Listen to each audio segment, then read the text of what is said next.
সুপ্রিয় দর্শক মণ্ডলী, সেভেন রিং সিমেন্ট ফ্রন্টলাইনে স্বাগত জানাচ্ছি আপনাদের সবাইকে।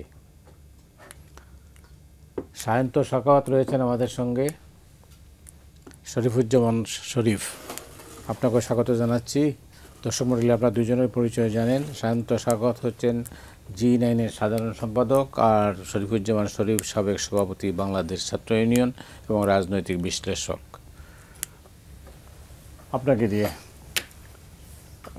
এই মুহূর্তে কিন্তু রাজনীতি নেই, আছে গুজব। গুজবের কারখানা কিন্তু চালু, প্রতিনিয়ত আপনার গুজব, একটার পর একটা গুজব হচ্ছে। কোনটা সত্য কোনটা মিথ্যা এটা আমরা বুঝতে পারছি না। এই সোশ্যাল মিডিয়ার যুগে আমরা আসলে এই অন্তহীন গুজবের মধ্যে ডুবে আছি একটা জাতি।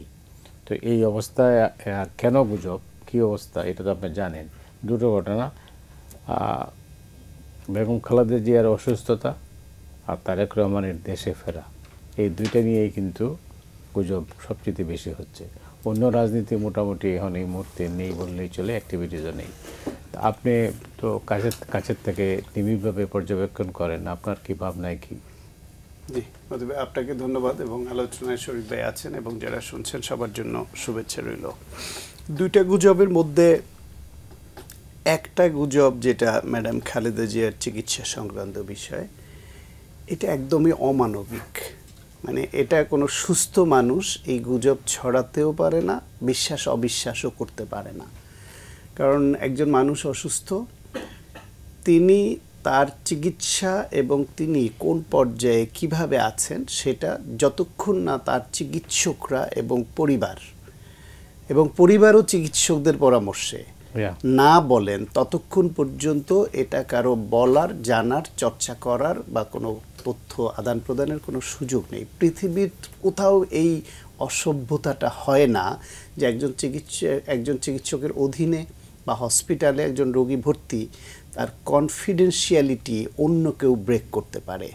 সেই ক্ষেত্রে ম্যাডামের শারীরিক অবস্থা কি, তিনি কতটা স্থিতিশীল অস্থিতিশীল, এটা নিয়ে দেশবাসীর যেরকম দোয়া করছেন, সম্মান, শ্রদ্ধা, ভালোবাসা, দোয়া সব আছে, সেই জন্য তাদের মধ্যে জানার আকাঙ্ক্ষা আছে। কিন্তু সেই আকাঙ্ক্ষাটা ওইটুকু থাকাই ভালো যে চিকিৎসকরা যে প্রতিদিন ব্রিফিং করেন, যেমন আজকেও 12:30 দুপুরে ম্যাডামের ব্যক্তিগত চিকিৎসক, বিএনপির স্ট্যান্ডিং কমিটির member professor ZM Zahid Hossain, তিনি ব্রিফ করেছেন। তিনি বলেছেন যে বেগম খালেদা জিয়া চিকিৎসা গ্রহণ করতে পারছেন মানে হচ্ছে গিয়ে তার অবস্থা ক্রিটিক্যাল, এটা তো বলছে, দল থেকে বলছে, চিকিৎসকরা বলছেন, কিন্তু তিনি এখন চিকিৎসা গ্রহণ করতে পারছেন মানে তাকে যে শরীরে ওষুধ দেয়া হচ্ছে, স্যালাইন দেয়া হোক বা খাদ্যদ্রব্য যেটাই দিতে চাওয়া হোক, সেটা শরীর গ্রহণ করছে, তার মানে চিকিৎসা চলমান আছে।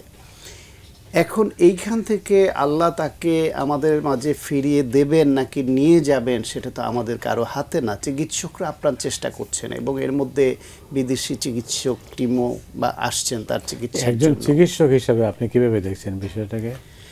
এইটা তার জন্য দোয়া করা, আর চিকিৎসকরা চিকিৎসা করবেন এটাই থাকা ভালো। এটা গুজব ছড়ানো বা তাকে নিয়ে অতি উৎসাহী হয়ে কিছু বলা লেখা, এটা শুধু অমানবিকও না, এটা আইন বিরুদ্ধ একটা চর্চাও। পৃথিবীর কোনো দেশের হাসপাতালে ভর্তির বিষয়ে কিন্তু চাইলেই কেউ কিছু জানতে পারে না, কারণ এটা তার অধিকার, রোগীর অধিকার। তার কনফিডেন্সিয়ালি মেনটেন করতে চিকিৎসক বাধ্য, এবং চিকিৎসকের পরিবারের পরামর্শ ছাড়া বলতে পারেন না। আর পরামর্শ থাকলে বলবেন, সেটাও যতটুকু বলবেন, মিডিয়া বা অন্য কেউ ওইটাই করবেন। কিন্তু সমস্যা হচ্ছে আমাদের এখানে ফেসবুক এরকম যে এর আগেও গুরুত্বপূর্ণ ব্যক্তিদের সুস্থতা অসুস্থতা নিয়ে আগেও নানান রকমের গুজব এরকম ছড়ানো হয়েছে।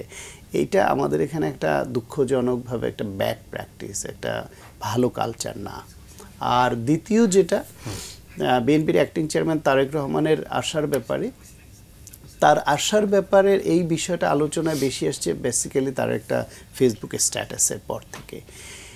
এই স্ট্যাটাসটা মানে দেশবাসীর পাওয়ার পর থেকে তার আশা এবং না আসার বিষয়টা নিয়ে আলোচনা খুব বেশি আসলো, কারণ তাকে নিয়ে অনেকেই দল এবং দেশের মানুষ আশায় ছিলেন যে যে কোনো সময় আসবেন, এবং এই আসবেন, তার নিরাপত্তার ব্যবস্থা হচ্ছে, তার জন্য বুলেট প্রুফ গাড়ি কেনা হচ্ছে, এইসব কথাও আলোচনায় ছিল। সেইখানে তিনি যখন এই স্ট্যাটাসটা দিলেন যে তার আশা তার ব্যক্তিগত বা নিজস্ব নিয়ন্ত্রণাধীন নয় এবং স্পর্শকাতর, এবং এতটা স্পর্শকাতর যে সেটা তিনি পুরো বর্ণনাও করতে পারছেন না, এইটা রাজনীতিতে এক ধরনের অনিশ্চয়তা তৈরি করেছে এবং তার আশার বিষয়ে অনেকের অনিশ্চয়তা তৈরি করেছে। তার উপর তার মা বেগম খালেদা জিয়া সংকটাপন্ন এবং এইরকম অবস্থায় আছেন।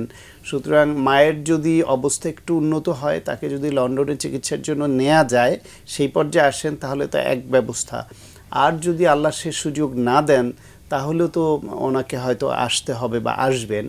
ফলে এটা নিয়েও আগ বাড়িয়ে খুব বেশি আলোচনার কিছু নাই, এটা তাদের পারিবারিক ব্যক্তিগত বিষয়। যে জিনিস যাকে কেন্দ্র করে ঘটছে, তিনি নিজেই বলছেন স্পর্শকাতরতা বিবেচনায় তিনি এটা বিস্তারিত বর্ণনা করতে চান না। তাহলে সেটা নিয়ে এইরকম একটা তার মায়ের মৃত্যুসজ্জায় এইরকম একটা অবস্থায় আমাদের এটা নিয়ে খুব বেশি আলোচনারও অবকাশ আসলে নাই। অনেক ধন্যবাদ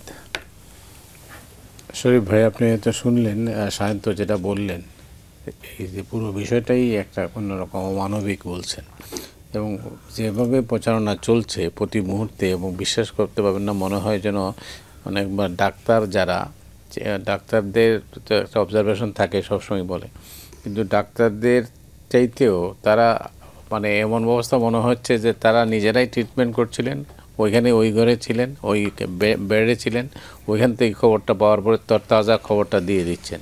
ফলে হয় কি, এটা জাতি হিসেবে কি আমরা মানে কি বলবো।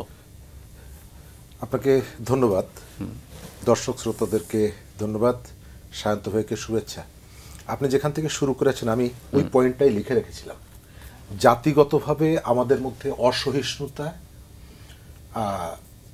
যে কোনো বিষয়ে নাক গলানোর প্রবণতা এবং প্রত্যেকটা বিষয়ের সাথে একটা পণ্যে পরিণত করার এবং তার ভেতর থেকে একটা মুনাফা আদায়ের একটা প্রবণতা ভয়ঙ্কর আকার ধারণ করেছে। এই ধরনের সায়ন্ত ভাই বললেন, এর আগে এটিএম শামসুজ্জামান, আমার জানা মতে তাকে নিয়ে প্রায় 6 থেকে 7 বার তিনি মারা গেছেন এই ধরনের তথ্য এসেছিল, এবং এটি প্রায় আসে। হানিফ সংকেতেরও নিজের বিজ্ঞপ্তি দিয়ে জানাতে হয়েছিল যে আমি মরি নাই। এবং এই কাজটা সোশ্যাল মিডিয়া থেকে শুরু হয়, যার কোনো রেসপন্সিবিলিটি নেই। সোশ্যাল মিডিয়া আমি তো বলে দিলাম, তারপরে এটা ডিলিট করে ফেললাম।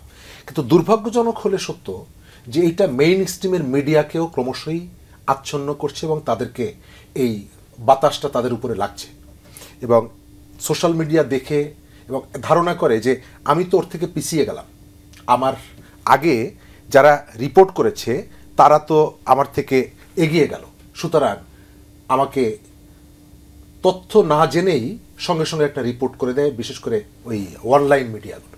এবং এর ফলে আমাদের যেটা দেখা যাচ্ছে যে এই যে গুজবগুলো, প্রোপাগান্ডাগুলো, এগুলো ছড়িয়ে যায়। সেকেন্ড জায়গাটা যদি স্পেসিফিক করে খালেদা জিয়ার চিকিৎসার ব্যাপারে, এটি কিন্তু বাংলাদেশের প্রায় বিবেকবান মানুষ বলতে যাদেরকে বুঝি, সবাই চাইছেন যে তিনি সুস্থ হয়ে ফিরে আসুক, এবং সরকার থেকে, সাধারণ মানুষ থেকে শুরু করে প্রত্যেকটি জায়গায়। কিন্তু চিকিৎসার ক্ষেত্রে শুরু থেকে আমার যেটা ধারণা যে বিএনপির পক্ষ থেকে সমন্বয়টা আর একটু জরুরি ছিল।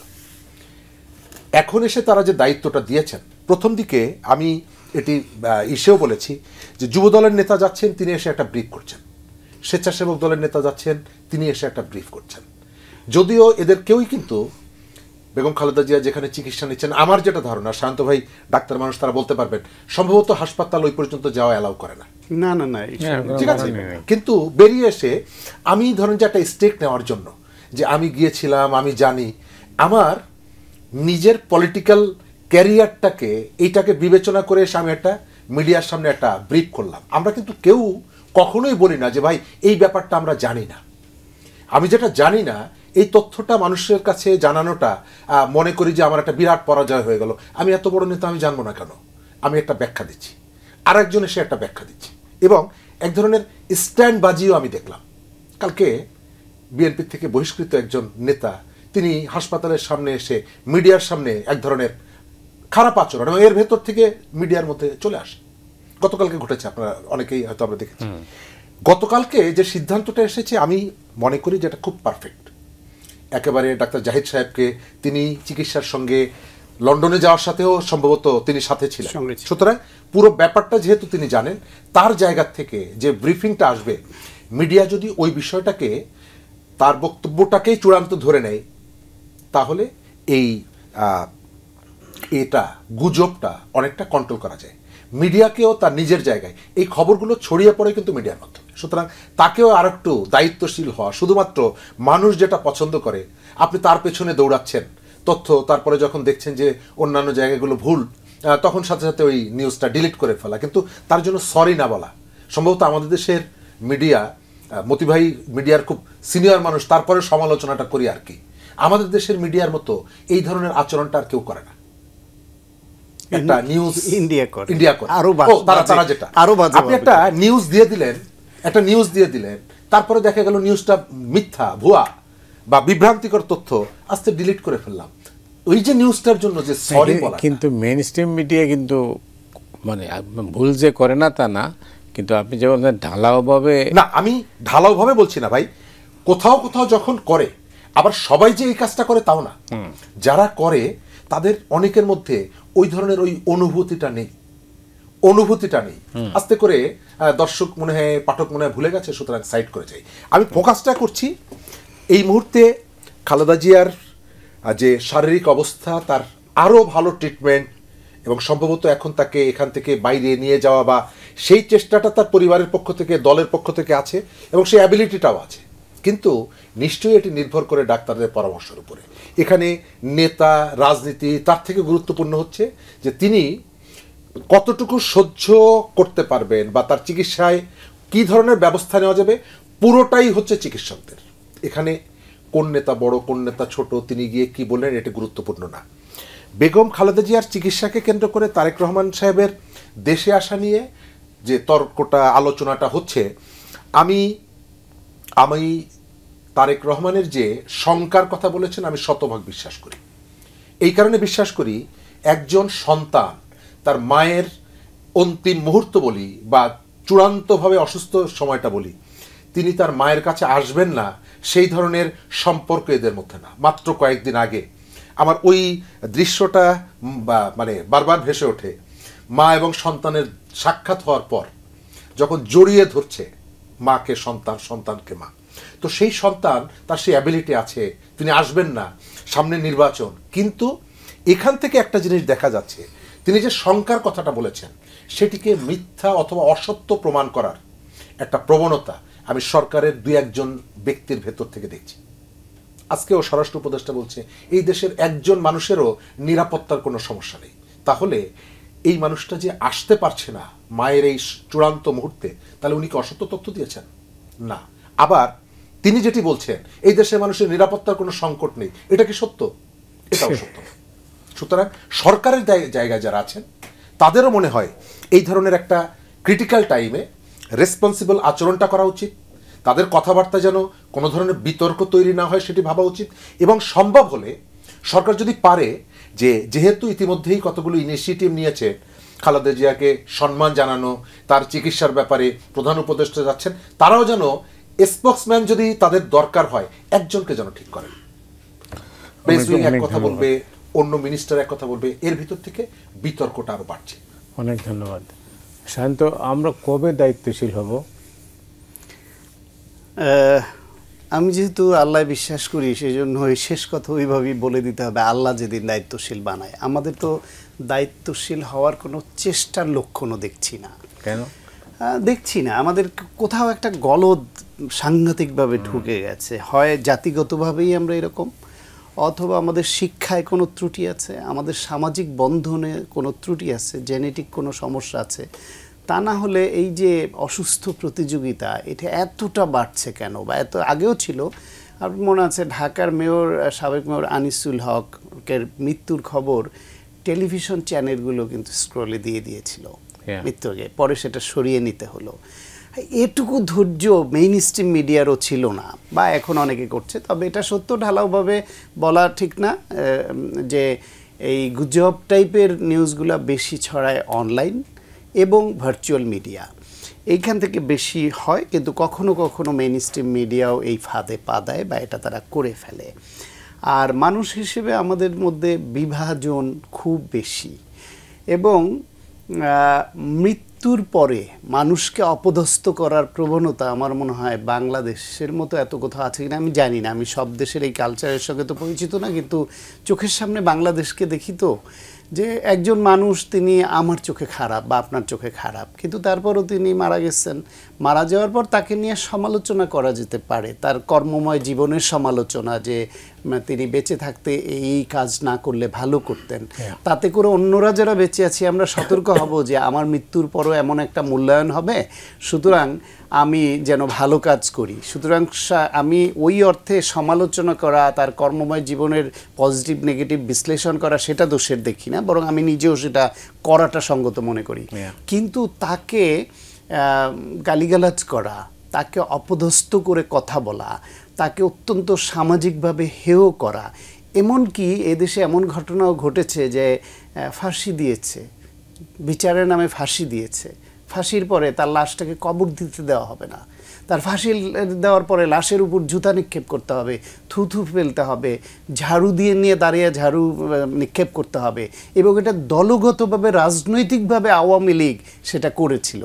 ফলে নানানভাবে এদেশে আমাদের কালচারগুলা কিভাবে যেন নষ্ট হয়েছে, আমাদের মধ্যে বিভাজন বেড়েছে, আমাদের সামাজিক অস্থিরতা তৈরি হচ্ছে, একে অপরের প্রতি রেসপেক্ট নষ্ট হয়েছে, এইসব বাড়ছে। ফলে যে প্রশ্ন আপনি করলেন যে কবে আমরা হব, তো এটা আল্লাহ যেদিন বানায়, অথবা জাতি হিসেবে আমরা যেদিন সভ্য হয়ে উঠতে পারি। তার মানে হচ্ছে যে আপনি খুব অসহায়।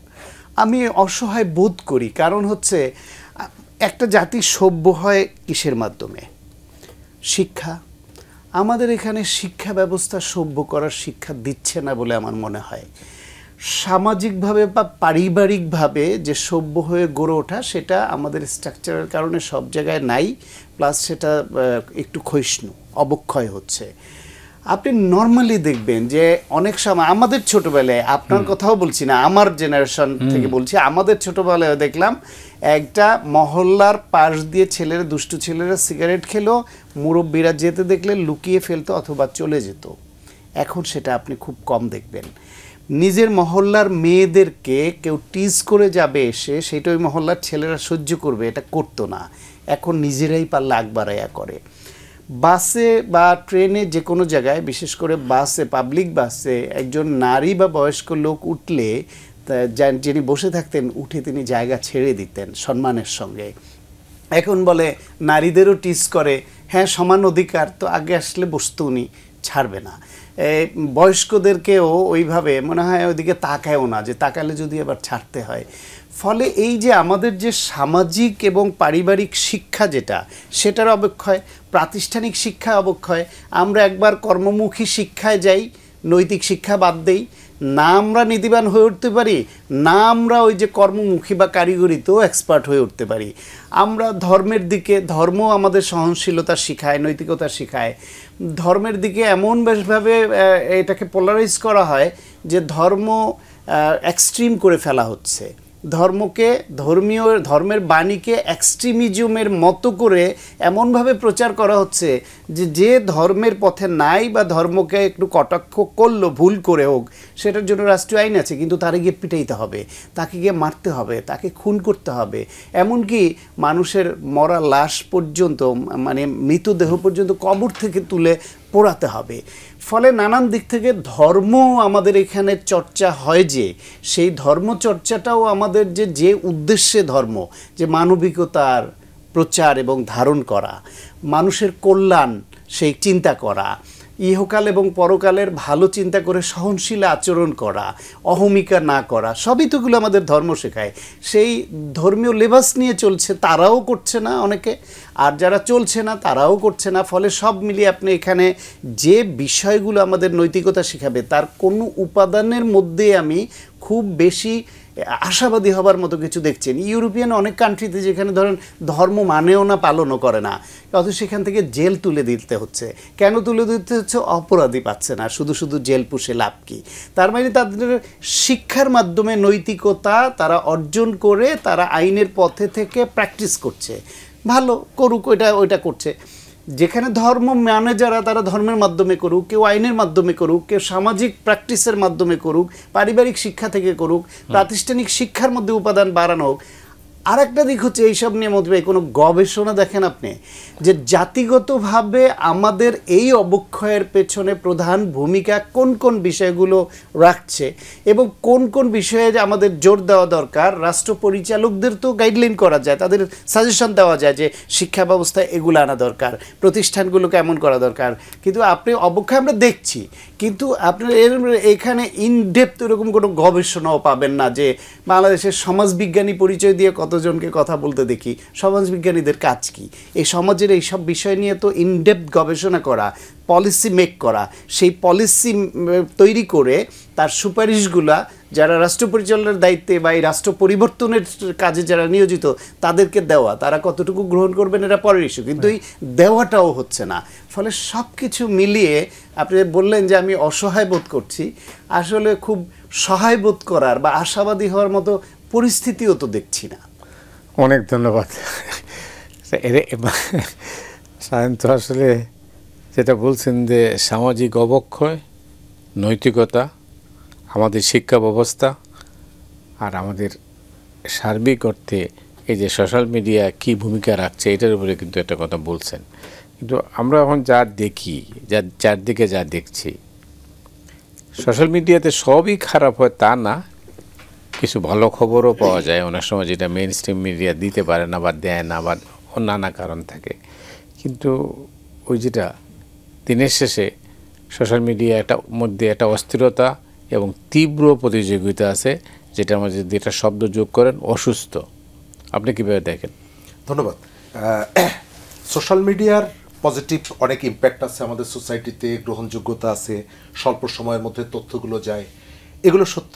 সোশ্যাল মিডিয়ায় আমি নজরুল ইসলামের একটা চমৎকার কবিতা লিখলাম, সেই কবিতা দিয়ে দুজন উদ্বুদ্ধ হলো, কিন্তু আমি একটা পোস্ট দিলাম যে পোস্টে কোনো একটা এলাকায় একটা দাঙ্গা লেগে গেল। সুতরাং আমার 5 লাইন কবিতায় যে ভালো কাজটিতে সমাজে যে ইম্প্যাক্টটা করে তার থেকে একটা মাজারে আক্রমণ করলে তার থেকে অনেক গুণ বেশি নেগেটিভ ইম্প্যাক্টটা করে, সেটি কিন্তু এই সময়কালে আমরা দেখতে পাচ্ছি। এবং এটি যে কালকেই শুরু হয়েছে তা না, নাসিরনগর থেকে শুরু করে ওই যে তার আগে রামুতে, এই ঘটনাগুলো কিন্তু সোশ্যাল মিডিয়াকে ব্যবহার করে হয়েছে। সেই জায়গা থেকে বেরিয়ে আসার যে সুযোগটা, সেই সুযোগটা আমরা কিন্তু এখন পর্যন্ত কাজে লাগাইনি। এবং দুঃখজনক হলো যে এই ধরনের একটা অভ্যুত্থানের পরে আপনি খেয়াল করে দেখবেন এই অভ্যুত্থানটায় আমরা পুরো ব্যাপারটা রাজনৈতিক, কিন্তু পরেও সেটিকে নিয়ে আমরা রাজনীতি করছি। যে নারীটি জগন্নাথ বিশ্ববিদ্যালয়ে ডিজিটাল সিকিউরিটি অ্যাক্টে দীর্ঘদিন কারাবন্দী ছিল, খাদিজা, সেই খাদিজা এসে এখন বলছে আপনার গণতান্ত্রিক বাংলাদেশে, মুক্ত বাংলাদেশে, যে এর থেকে আমি জেলে ভালো ছিলাম, কারণ তাকে সংঘবদ্ধভাবে যেভাবে আক্রমণ করা হচ্ছে। একজন মানুষকে, আপনার সাথে আমার পছন্দ না, আমি এটা বিভিন্ন জায়গায় বলি, জাহিদ আমাদের বন্ধু, ছোট ভাই, গত 10 বছর জাহিদকে আমরা বিভিন্নভাবে আওয়ামী লীগ সরকারের সময় নানাভাবে দেখেছি কথা বলার জন্য। এখন আপনি দেখবেন যে তাকে বেস করে আলাদা ভিডিও বানানো হচ্ছে, তাকে কন্টেন্ট বানিয়ে তাকে আক্রমণ করতে হবে। এই ধরনের অসংখ্য মানুষ আছে যাদের সাথে, কারণটা কি? কারণটা হচ্ছে রাজনৈতিক। আমি যখন দেখি যে সায়ন্ত ভাইয়ের কাছ থেকে আমি পলিটিক্যাল সাপোর্টটা পাচ্ছি না, সায়ন্ত ভাই আমার যে ক্রিটিকটা করছে, সমালোচনাটা করছে, সমালোচনাটা আমার একটু স্বার্থের জন্য আঘাত হানছে, সুতরাং সায়ন্ত ভাইকে টার্গেট করো। এবং এই ভাবনাগুলো আমাদের শুধুমাত্র এটার জন্য কি এই প্রজন্ম দায়ী? নো। ক্লাস 3-র প্রশ্নপত্র ফাঁস হয়েছিল কয়েক বছর আগে, তো ক্লাস 3-র প্রশ্নপত্র ক্লাস 3-র কোনো স্টুডেন্ট তো গিয়ে কিনে আনে নাই, আমরাই তো কিনে দিয়েছি, আমরাই তো সংগ্রহ করেছি। তো এই জায়গাটায় পরস্পর যে দায়িত্ব, সেই দায়িত্বটা তো আমাদের এখানে নাই। এই যে গত 1 বছর যত সংখ্যক শিক্ষককে আমরা পিটিয়েছি, অথচ আমরা 3 জনই একমত হব, এখনো যদি আমাদের কোনো একজন শিক্ষককে দেখি এবং তার পায়ে হাত দিয়ে যদি আমি সালাম করতে পারি, শান্ত ভাই একেবারে আমি মানে দিয়ে বলছি, আমার প্রাণটা যতটা মানে স্বস্তি অনুভব করি, পৃথিবীর অন্য কোনো কাজে আমি স্বস্তি অনুভব করি না। আমার স্কুলের শিক্ষককে দেখলে আমি যদি তাকে শ্রদ্ধা করতে পারি, সালামটা দিতে পারি, স্যার যদি আমাকে জড়িয়ে ধরেন, এই ধরনের প্রশান্তি আমি কোথাও পাই না। সেই শিক্ষককে আমরা পেটাচ্ছি, চুল ধরে টেনে নিয়ে আসছি, কেন? বলছি যে তুমি একটা রাজনীতি করো। আচ্ছা, রাজনীতি তো কেউ না কেউ করতেই পারে, তিনি সমাজের জন্য হার্মফুল ছিলেন কিনা? পাশাপাশি শরীফ ভাই, সেই শিক্ষকও আমরা হারিয়ে ফেলছি। সংখ্যাটা এখন অনেক কম। যে শিক্ষকরা আমাদের সন্তান তুল্য ভেবে স্নেহে আগলে রাখতেন, নৈতিকতা শিখাতেন, সেই শিক্ষকদের মধ্যে অনেকেই এখন বিভাজন বিবেচনায় আচরণটা করছে, ফলে উভয় পক্ষ থেকেই অবক্ষয় হয়েছে। এবং কারণ এই ছাত্রদের ওই শিক্ষকরা শেখাতেও পারে না, এই ব্যর্থতাটাও আছে। সুতরাং আমি কোনোভাবেই, সরি মাঝখানে করছি, আমি শিক্ষকদের সঙ্গে বেয়াদবি করুক কেউ, এটা কোনোভাবেই চাইবো না, তারা খারাপ করলো, কিন্তু তারাও যে সন্তানের মতো দেখতো ছাত্রদের, শিক্ষার্থীদের, সেটাও আমরা হারিয়ে ফেলছি কোথায় যেন। মতি ভাই তো প্রায়ই দেশের বাইরে যান, পৃথিবীর কোথাও কোনো রাজধানী শহরে, অন্য শহর বাদ দিলাম, একটা হাত তুললে বাস থেমে যায়, এই ধরনের আর কোনো একটা রাজধানী আছে পৃথিবীর কোথাও কি আছে? ঢাকা শহরে চলন্ত বাস, দুই হাতের দরকার নেই, একজন মানুষের একটা হাত আছে, জাস্ট হাতটা উঁচু করলাম, বাসটা থেমে গেল। আজকে 50-55 বছরে আমরা সভ্যতার অনেক কিছু নিয়ে ক্রেডিট দাবি করি, গর্ব করি। আমি আমার এই যে পরিবহন সিস্টেমটা, যে স্টপেজে বাস থামবে, স্টপেজে এসে যাত্রী নামাবে, আমি বাড়ির থেকে গিয়ে স্টপেজে উঠবো, কিন্তু আমার মনোভাবটা কি? আমার বাড়ির সামনে থেকে বাসে উঠায় নিয়ে যাবে, আর বাড়ির সামনে যদি নামিয়ে না দেয়, আমি চালক থেকে শুরু করে 14 গোষ্ঠীকে অশ্রাব্য ভাষায় গালাগালি করব। আমরা একটা পাবলিক টয়লেট ব্যবহার করার পর আমার মাথায় থাকে না যে আমার পরে আরেকজন আসবে। মানে আমাদের শিক্ষা বেড়েছে, শিক্ষিত মানুষের সংখ্যা বেড়েছে, কিন্তু শিক্ষার ভেতর থেকে যে ধরনের ইম্প্যাক্টটা সোসাইটিতে পড়ার কথা, শিক্ষার তো পেছনে একটা উদ্দেশ্য আছে, সেই উদ্দেশ্যটা আমি শুধুমাত্র চাকরি। কিন্তু এই জায়গাটায় একটা ভালো রাজনীতি, আমি ওইটা মনে করি একটা ভালো রাজনীতি আমাদের এখানে দরকার ছিল। ভালো রাজনীতিটা হয়নি। ভালো রাজনীতি না হওয়ার কারণে আমার যে শিক্ষা ব্যবস্থা অন্যান্য জায়গায় ক্লাস 3-র প্রশ্নপত্র যে বিক্রি হয়, এটা তো খারাপ রাজনীতির কারণে। যারা বিক্রিটা করতো তাদের পেছনে কেউ না কেউ ছিল। বিসিএস পরীক্ষার 2 দিন আগে প্রশ্নপত্র ফাঁস, আমরা তো দেখেছি, যাদেরকে পুরো টিম গ্রেপ্তার করেছে, পুলিশের কেউ কেউ কাজ করেছে, তারপরে পলিটিক্যাল পরিচয়ের কারণে সে 2 দিন পরে বেরিয়ে গেছে। মেডিকেল খুলনাতে একটা সিন্ডিকেট গড়ে উঠেছিল, তাদের আবার ডাক্তারদের একটা সংগঠনের সাথেও তারা যুক্ত ছিল 3-4 বছর আগে। তাদের ব্যবসায়ী ছিল এই যে প্রশ্নপত্র ফাঁস করে, এবং বিপুল সম্পদের মালিক হয়েছে। গ্রেপ্তার 2 দিন পরে মুক্তি, গ্রেপ্তার 2 দিন পরে মুক্তি। শরীফ ভাই, আপনাকে অনেক ধন্যবাদ। এই পর্যায়ে দর্শক, আমরা একটা বিরতিতে যাচ্ছি, ফিরছি খুব তাড়াতাড়ি, আমাদের সঙ্গেই থাকুন।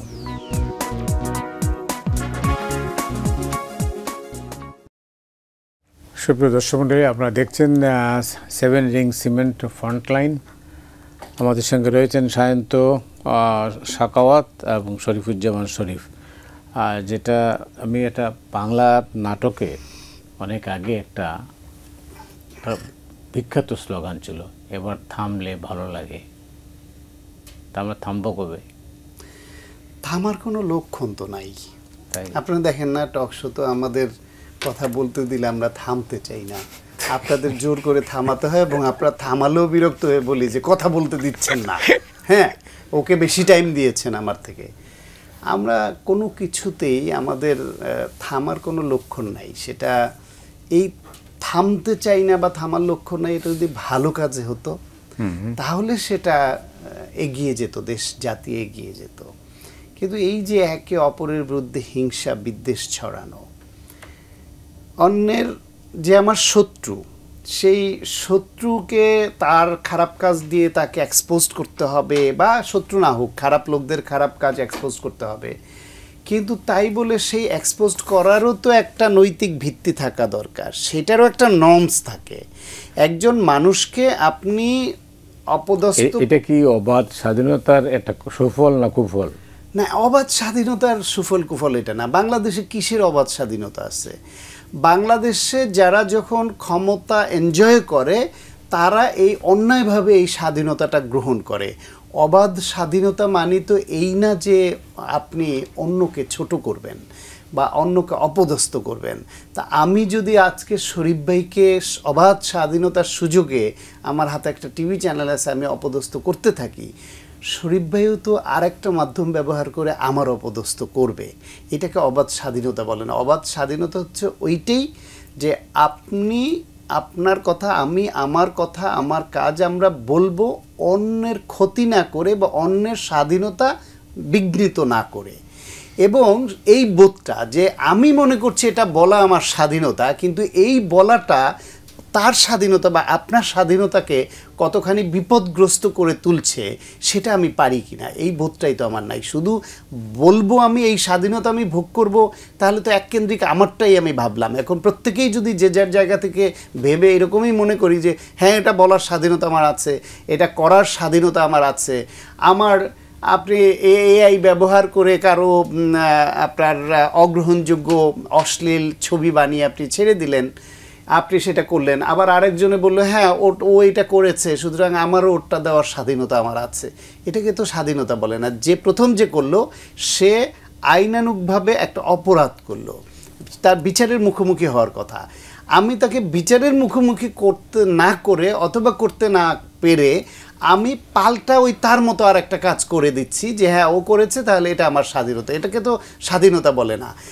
একটা রাষ্ট্রে, সমাজে, পরিবারে যেই হারমোনি থাকা দরকার, এই হারমোনি না আসলে সমাজ এগিয়ে যাওয়া কঠিন, শান্তি আসে না। শান্তি আপনার সামাজিকভাবে এবং রাষ্ট্রীয়ভাবে শান্তি না থাকলে, পারিবারিকভাবে শান্তি না থাকলে একজন মানুষ, ব্যক্তি মানুষ শান্তিতে থাকে কী করে, শান্তিময় হয় কী করে? ফলে আমাদের এই যে আমরা লেখাপড়া করি, নিশ্চয়ই এর একটা উদ্দেশ্য আছে না? লেখাপড়ার উদ্দেশ্যই তো হচ্ছে নিজেকে তৈরি করে অন্যের এবং দেশের কল্যাণ করা, সেটা মুখ্য উদ্দেশ্য। পাশাপাশি নিজের কল্যাণ হয়ে যাবে, কারণ আমার খেয়ে পরে বাঁচতে হবে। কিন্তু আমাদের লেখাপড়ার মুখ্য উদ্দেশ্য যদি হয় নিজের কল্যাণ করাটা, শুধু নিজেকে নিয়ে ভাববো, তাহলে তো লেখাপড়ার যে মূল উদ্দেশ্য সেটাই তো ব্যাহত হলো। তাইলে এই সোসাইটিতে আমাদেরকে যেই মেন্টালিটি নিয়ে যেইভাবে বেড়ে উঠতে দিচ্ছে, সেই বেড়ে ওঠাটা সামাজিক যে হারমোনি, আপনার পারিবারিক যে শান্তিময় পরিবেশ, সেটাকে ব্যাহত করছে না। আমার সোশ্যাল মিডিয়া দেখেন, সোশ্যাল মিডিয়ায় সামান্য কয়েকটা টাকা ইনকামের জন্য নিজেকে পণ্য বানাচ্ছে নিজে নিজে। এটা করার তার স্বাধীনতা, সে পারে, সে প্রাপ্তবয়স্ক, সেটা পারে। কিন্তু এই যে কিছু টাকা ভিউ ব্যবসা বা টাকা অর্জনের জন্য সে নিজেকে পণ্য বানাচ্ছে, সে অন্যকে অপদস্থ করে কন্টেন্ট বানাচ্ছে, আবার তাকে নিয়ে অন্য কেউ বানাচ্ছে, তাহলে এটা তো একটা অনৈতিক চর্চা। এটা ধর্মে বলেন, আইনে বলেন, সামাজিকতায় বলেন, সব দিক থেকেই তো অগ্রহণযোগ্য। তাহলে পৃথিবীর যেই সব দেশে অনৈতিক ব্যবসাকে তারা বৈধতা দিয়ে, আইনগতভাবে বৈধতা দিয়েছে, কিন্তু আমরা নৈতিকভাবে সমর্থন করি না। ব্যাংককের রাস্তার পরিবেশটা আমরা অনেকেই গ্রহণযোগ্য মনে করি না। তাহলে আপনি ফেসবুকে কি করছেন? ওইটা একরকমের অনৈতিকতা। কিন্তু আপনি যেটা করছেন ওইটা ধর্মীয় বিচারে, আখেরাতে কিংবা ইহজাগতিক সামাজিক বিচারে আপনি কি নৈতিকতা করছেন যে আপনি যা খুশি তাই করবেন, যা খুশি তাই লিখবেন, এটা আপনার যা খুশি তাই বলবেন, এটা আপনার স্বাধীনতা? এটা তো স্বাধীনতা হতে পারে না। আর একটা জিনিস বলি শেষ, ভার্চুয়াল মিডিয়া, সামাজিক যোগাযোগ মাধ্যমে এখানে যেহেতু ফিল্টারিং নাই, ফিল্টারিং আছে যেই জায়গা থেকে, সেইটা হলো তাদের স্ট্যান্ডার্ডে না মিললে বলে আপনি ফেসবুকের সামাজিক যোগাযোগ মাধ্যমের এই স্ট্যান্ডার্ড মানেননি। কিন্তু ওইখানে যেহেতু পত্রিকায়, টেলিভিশনে, সব জায়গায় এখানে ফিল্টারিং আছে। আমি একটা রিপোর্ট দিলেই আপনি প্রচার করে দিবেন না, সেটা এডিটোরিয়াল ব্যবস্থা আছে। সামাজিক যোগাযোগ মাধ্যমে প্রত্যেকেই লেখক, প্রত্যেকেই কথক, প্রত্যেকেই তার নিজের এডিটর নিজে। সুতরাং ওইখানে যদি সেলফ সেন্সরশিপের যে বোধটা, এইটা সামাজিক দায়বদ্ধতা থেকে এবং আইনি কাঠামোর মধ্যে থেকে এই বোধটা যদি কাজ না করে, তাহলে ওই মাধ্যমটা অবশ্যই ডেঞ্জারাস। এখানে অনেক ভালো কাজ হয়, অনেক মোটিভেশনাল হয়, অনেক গ্রুপ অনেক সামাজিক কাজ করে, অনেক কিছু করে। কিন্তু শরীফ ভাই যেটা বলছিল যে যদি দায়বদ্ধতা না থাকে, যেহেতু ওইখানে কোনো নিয়ন্ত্রণ বা ফিল্টারিংয়ের ব্যবস্থা নাই, সেই বিবেচনায় এটা অবশ্যই ডেঞ্জারাস। অনেক ধন্যবাদ। সেলফ সেন্সরশিপ, এটার একটা বিপদ আছে এবং সুবিধাও আছে। এটা হলো একটা ব্যাপারটা হলো যে মার্কোসের ফিলিপিন্সে আপনার মার্কোসের 20 বছরের শাসনের পরে, তখন তো সোশ্যাল মিডিয়া ছিল না, এই প্রিন্ট মিডিয়া, ইলেকট্রনিক মিডিয়া এতটাই স্বাধীনভাবে কাজ করছিল, তো ওই স্বাধীনতা দেখে কোরাজন একুইনো যখন রাষ্ট্র ক্ষমতায়, তখন তিনি কিন্তু এই বিপদের কথা জানিয়েছিলেন সব সম্পাদকদের। তিনি বলেছিলেন, আপনারা যা ইচ্ছা তাই লিখছেন, লিখতে পারেন, লেখার স্বাধীনতা আছে, কিন্তু মনে রাখবেন আপনাদের হাত পা বাঁধা ছিল, আমি খুলে দিয়েছি। আবার যে কোনো সময় এমন কোনো আচরণ থেকে যদি কিছু হয় তাহলে আবার হাত পা বাঁধা হয়ে যাবে। আমরা কি সেই পরিস্থিতির দিকে যাচ্ছি? ধন্যবাদ। এইটা আমি আগের অংশে বলছিলাম যে আমাদের এখানে যে অভ্যুত্থানটা হয়েছে, এই অভ্যুত্থানটা তো আমাদের, তার তো একটা ইতিবাচক ইম্প্যাক্ট পড়ার কথা আমাদের সমাজ, রাজনীতি, অর্থনীতিতে।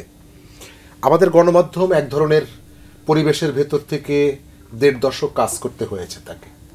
তো সেখান থেকে প্রত্যাশিত ছিল কি, তার থেকে ইমপ্রুভমেন্টটা আমরা দেখতে পাবো তাদের কাজের ভেতর থেকে। কিন্তু আপনি যেটা চালু করে দিলেন, মিডিয়ার সামনে গিয়ে গরু জবাই করা, মিডিয়ার সামনে গিয়ে জিয়াফতের আয়োজন করা, যেখানে আপনার মতের অমিল হচ্ছে আপনি তাকে একটা ট্যাগ দিয়ে তাকে বের করে দিয়ে মিডিয়াটা দখল করে নিচ্ছেন। এর ভেতর থেকে মিডিয়া আপনি একটা ভীতিকর অবস্থা তৈরি করেছেন। আপনি যেটা বললেন যে সাংবাদিকরা স্বাধীনতা, আমি তো স্বাধীনতাটা দেখছি না। যে দেশের প্রায় 400-450 সাংবাদিক, এইখানকার সাংবাদিকদের মধ্যে অনেকেই দলকানা, দলান্ধ, দলদাস, এবং কেউ কেউ একটা ওয়ার্ড স্বেচ্ছাসেবক লীগ বা শ্রমিক লীগের নেতার থেকেও সাংবাদিকদের অনেকে আরও মানে নিম্নমানের আওয়ামী লীগের কর্মীর মতন আচরণ করেছে। নানা ক্যাটাগরি থাকে তো, একজন সভাপতি বা সাধারণ কর্মী, এদেরকে আমরা দেখেছি। কিন্তু তার রিফ্লেকশনটা, তার ধারাবাহিকতা রক্ষা হবে এটা আমরা চাইনি। আমরা চেয়েছি যে সংস্কৃতির একটা পরিবর্তন হবে। সেই পরিবর্তনটা আমি দেখতে পাচ্ছি না। একটা দেশের 400-500 সাংবাদিক হত্যা মামলার আসামি, 300 জনের একটা লিস্ট, তার মধ্যে হত্যা চেষ্টা মামলায় 141তম আসামি হচ্ছে অমুক। একজনকে হত্যা চেষ্টা মামলার 300 জন আসামি, তার মধ্যে 131 জন আপনি তাকে ধরে নিয়ে আসছেন। এটাই আমাদের আগের যে সংস্কৃতিটা, দলবাজি, দলের সুবিধা নেওয়া, সেখান থেকে পরিবর্তন করার একটা সুযোগ আমাদের ছিল। সেই পরিবর্তনের সুযোগটা আমরা হাতছাড়া করেছি। আমি এই অভ্যুত্থানের পরে সরকারের পক্ষ থেকে আমি শিক্ষার্থীদের জন্য কোনো উদ্যোগ কি চোখে পড়েছে? আমাদের পড়েনি। আমরা যতগুলো সংস্কার কমিশন করলাম, আমাদের যত ধরনের সমস্যা জমা হয়েছে, আমি মনে করি যে আমাদের ওই কি বলে এনজিও সেক্টরের যে সমস্যা, আমাদের কৃষির সমস্যা, আমাদের শিল্পের সমস্যা, আমি সব থেকে বেশি সমস্যা দেখি আমাদের শিক্ষা সেক্টরের সমস্যা। শিক্ষা সেক্টরের সমস্যা, এবং এই সমস্যাটা যদি আপনি সমাধানটা করতে পারেন, আপনি রাতারাতি এটা করতে পারবেন না। 1 বছর 8 মাসের মধ্যে এটা কোনোভাবেই সম্ভব না। কিন্তু আপনার মেসেজটা দেওয়া উচিত ছিল যে আমরা শুরুটা করছি, আমরা একটা পজিটিভ কাজ করে যাচ্ছি। আমাদের যিনি সরকার প্রধান, সারা পৃথিবীতে উনি খুব ভালো বক্তৃতা করেন, বিভিন্ন জায়গায় আমরা দেখি, এবং এই বক্তৃতাগুলো তো তিনি কোনো হাটে বাজারে বা সেমিনারে করেন না। বেশিরভাগ ক্ষেত্রে তিনি বিশ্ববিদ্যালয়গুলোতে বক্তৃতা করেন, স্টুডেন্টদের উদ্দেশ্যে বক্তৃতা করেন, তার যে নতুন নতুন থিওরিগুলো তাদেরকে নিয়ে যান।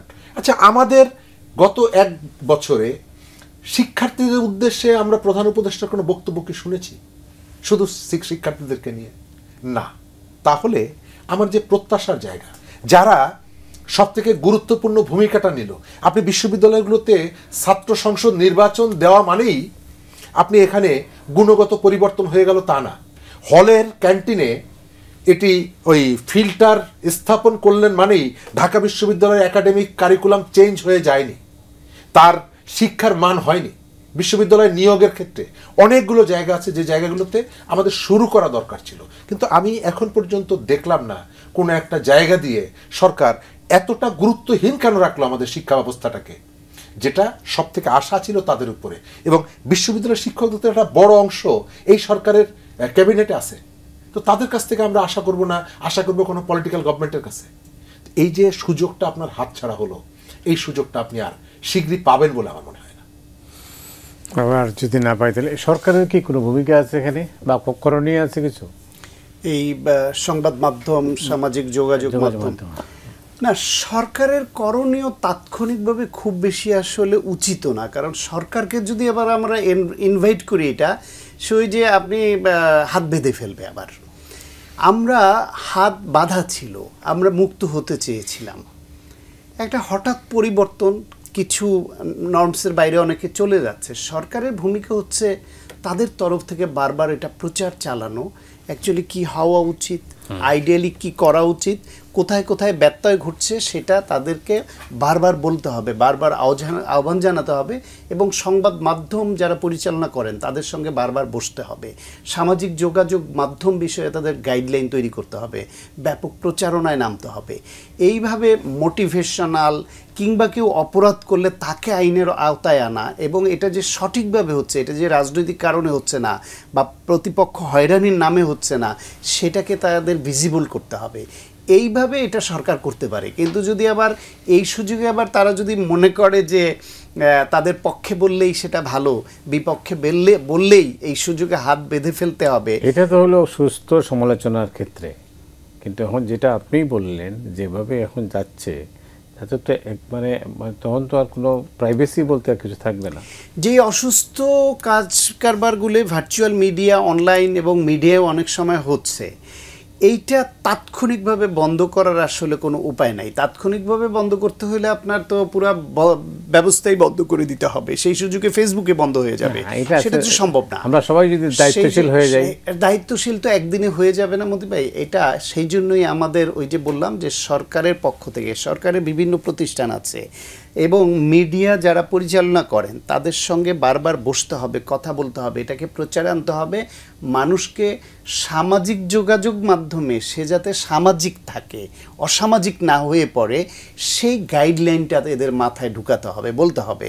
মোবাইলে যে SMS যায় না, অটো SMS আসে, সেই কত হাবিজাবি বিষয় আসে, এই বিষয়ে তো একদিন একটা মেসেজ আমি পেলাম না যে সামাজিক যোগাযোগ মাধ্যমে আপনি অসামাজিক আচরণ অন্যের ব্যাপারে করবেন না। মোটিভেশনাল খুব গুরুত্বপূর্ণ। আর যারা আপনি কি জানেন যে মানুষ মানে আইনের আশ্রয় নিতে সাহস পায় না? হ্যাঁ, কেউ কেউ তো সেটা নিতে সাহস পায় না। ধরেন এরকম একটা বিষয় যে আপনি আমার সঙ্গে একটা অন্যায় করেছেন, আপনি জানেন যে এই অন্যায়টা করলে আমি যদি এর প্রতিবাদটা করতে যাই তাহলে আমার এমন একটা বিষয় আপনি বের করে আনতে পারবেন যেটা আমি আরও ক্ষতির মুখে পড়ব, তখন আমি ওই ছোট ক্ষতিটা মেনে নিচ্ছি। এইটা একটা কারণ।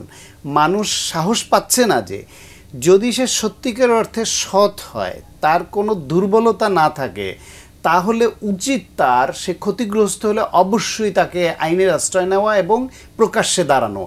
এখন কিন্তু মানুষ যদি কোনো অন্যায়ের প্রতিবাদ নিয়ে দাঁড়ায় তাহলে তার পক্ষে দাঁড়ানোর লোক কিন্তু এখন তৈরি হয়ে যায়, সেটা সামাজিক যোগাযোগ মাধ্যমে হোক, সেটা আপনার এমনি সংবাদ মাধ্যম হোক কিংবা পলিটিক্যালি হোক। এখন কিন্তু কেউ আর বিচ্ছিন্ন না। সে যদি সত্যিকার অর্থে মনে করে যে সে কোনো অন্যায় করেনি, সে ভিকটিম হয়েছে, তাহলে তার দাঁড়ানো উচিত। কিন্তু কোথাও কোথাও সমস্যাটা কি হয়, ধরেন আমি এইবার যেটা হয়েছে, আমি কোনো অন্যায় না করে আমি ভিকটিম হয়েছি, কিন্তু যে আমাকে ভিকটিম করেছে আমি যদি এটার বিরুদ্ধে স্ট্রংলি দাঁড়াতে যাই, তখন আমার মনে আছে যে আমার বড় দুইটা দুর্বলতা আছে, সেইটাও খুঁজে বের করে আনবে এবং এটা আমি চাই না, সে কারণেও সহ্য করে। ফলে সামাজিক অবক্ষয়, অর্থনৈতিক, রাজনৈতিক নানান রকমের অপরাধে আমাদের প্রভাবশালীরা বেশিরভাগ এমনভাবে যুক্ত হয়ে পড়েছে যে এখন অনেকে চাইলে মুখ খুলতেও পারে না। ফলে সব দিক থেকেই, একদিকে শিক্ষক ছাত্র নিয়ে আলোচনায় যখন বলছিলাম যে আমরা ওই ছাত্রদের আদব কায়দা হারিয়ে ফেলেছি, আমাদের শিক্ষকদের সেই শিক্ষক সুলভ আচরণটাও অনেক ক্ষেত্রে হারিয়ে ফেলেছি। আমরা লেখক, সাংবাদিক, বুদ্ধিজীবীদের যে একটা বুদ্ধিবৃত্তিক জায়গাটা, যে আগে যেরকম আমরা দেখতাম যে তার একটু সফট হবে, তার একটু ভদ্র আচরণ করবে, অ্যারোগেন্ট হবে না, কিছুটা ন্যায়সঙ্গত কথা বলবে, সেই জায়গাটা ওইখান থেকে হারিয়ে ফেলেছে তারা। ফলে তাদের প্রতি রেসপেক্ট চলে গেছে। সবাই আমরা দল করতে চাই, সবাই আমরা সুবিধা পেতে চাই, সবাই আমরা মনে করি যে আমার এই গুরুত্বপূর্ণ জায়গায় রাজা হতে চাই। তো শরীফ ভাই, শেষ করবো, কাছাকাছি এসে গেছি আমরা। যথার্থ বলেছেন শান্ত ভাই যে আমরা সবাই রাজা হতে চাই। আপনি বিশ্ববিদ্যালয়ে একজন শিক্ষককে জিজ্ঞেস করবেন, তিনি তার ডিপার্টমেন্টের পরিচয় দিতে যতটুকু স্বাচ্ছন্দ্য বোধ করেন তার থেকে বেশি স্বাচ্ছন্দ্য বোধ করেন এর বেশিরভাগ দলের পরিচয়। আমি অমুক পজিশনে আছি, আমার নামটা একটু দিয়ে দিয়ে।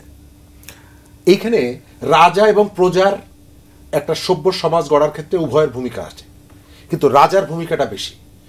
ট্রেনের ইঞ্জিন ছাড়া বগির কোনো লাভ নেই, তার কোনো কাজ নেই। কিন্তু রাজা এখানে যথার্থ দায়িত্বটা পালন করতে পারে না। সমাজের মধ্যে আমাদের বঞ্চনা আছে, বিভাজন আছে, নানা কারণে ক্ষোভ বিক্ষোভ ইত্যাদি আছে, কিন্তু রাজাকে এইখানে একটা নিউট্রাল ভূমিকা রাখতে হয়। একটা পরিবার, একটা শিক্ষা প্রতিষ্ঠানের প্রিন্সিপাল যা করবেন নিশ্চয়ই তার অধীনস্থ একেবারে চতুর্থ শ্রেণীর কর্মচারী একই কাজ করবেন না, আবার চতুর্থ শ্রেণীর কর্মচারী যে দায়িত্বটা পালন করবেন সেটি প্রিন্সিপাল করবেন না। কিন্তু আমাদের এখানে মানুষের মান, অভিমান, ক্ষোভ, এই জায়গাটা কখনো কখনো দেখা যায় শাসকের কণ্ঠেও তার একটা রিফ্লেকশন দেখা যায়। এই যে মব হচ্ছে, হঠাৎ করে আপনি যখন বলছেন এটি হচ্ছে মানুষের একটা প্রেশার গ্রুপ, মানুষের ক্ষোভের বহিঃপ্রকাশ, রাইট, ক্ষোভের বহিঃপ্রকাশ। দীর্ঘদিন আমাদের সমাজটা বিভাজিত ছিল, ব্যক্তির বিরুদ্ধে তার শক্তিটা দেখিয়েছে, রাজনৈতিক শক্তি। স্বাভাবিকভাবে তার একটা প্রতিক্রিয়া সমাজের মধ্যে আছে, কিন্তু সেটি অনন্তকাল চলবে না। আর দ্বিতীয়ত হচ্ছে রাষ্ট্রের যারা দায়িত্ব আছেন তার দায়িত্ব হচ্ছে ওই যে ব্যক্তিগত যে ক্ষতি হয়েছে তার আইনি উপায়ে প্রতিকার করা।